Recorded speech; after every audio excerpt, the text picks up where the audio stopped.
ফুটবলে 4 বার বিশ্বকাপ জয় করেছে ইতালি। ক্রিকেটে ইতালিকে সেভাবে দেখা না গেলেও এবার তারা রচনা করলো নতুন ইতিহাস।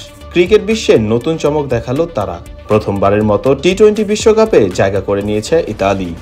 2026 সালের ভারত শ্রীলঙ্কায় অনুষ্ঠিত টি-20 বিশ্বকাপে দেখা যাবে ইতালিকে। এটাই দেশটির ইতিহাসের প্রথম কোয়ালিফিকেশন।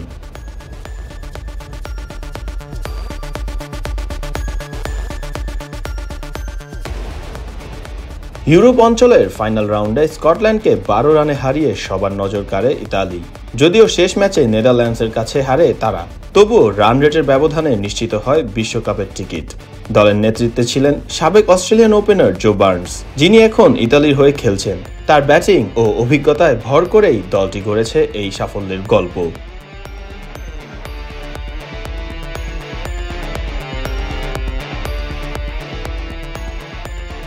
তবে ক্রিকেটে যেখানে ইতিহাস লিখছে ইতালি, ফুটবল সেখানে ঠিক উল্টো পথে হাঁটছে। 4 বারের বিশ্বকাপ জয়ী ইতালি পুরুষ ফুটবল দল শেষ 2 আসর 2018 ও 22 বিশ্বকাপে কোয়ালিফাই করতে পারেনি। 2018 সালে সুইডেনের কাছে প্লে অফে হেরে ছিটকে পড়ে তারা। এরপর 2022 সালে নর্থ মেসিডোনিয়ার বিপক্ষে যোগ করা সময়ে ফলাফল আরেকটি বিশ্বকাপ মিস।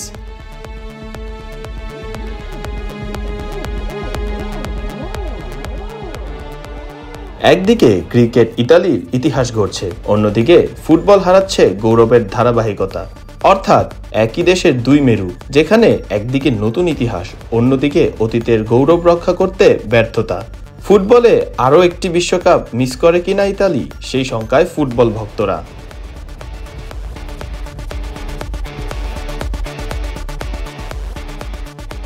2026 সালে ক্রিকেট বিশ্বকাপে ইতালিকে দেখার অপেক্ষায় বিশ্ব।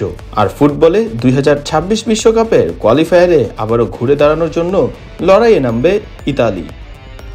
ফারদিন রহমান সকাল, বিডি ক্রিক টাইম।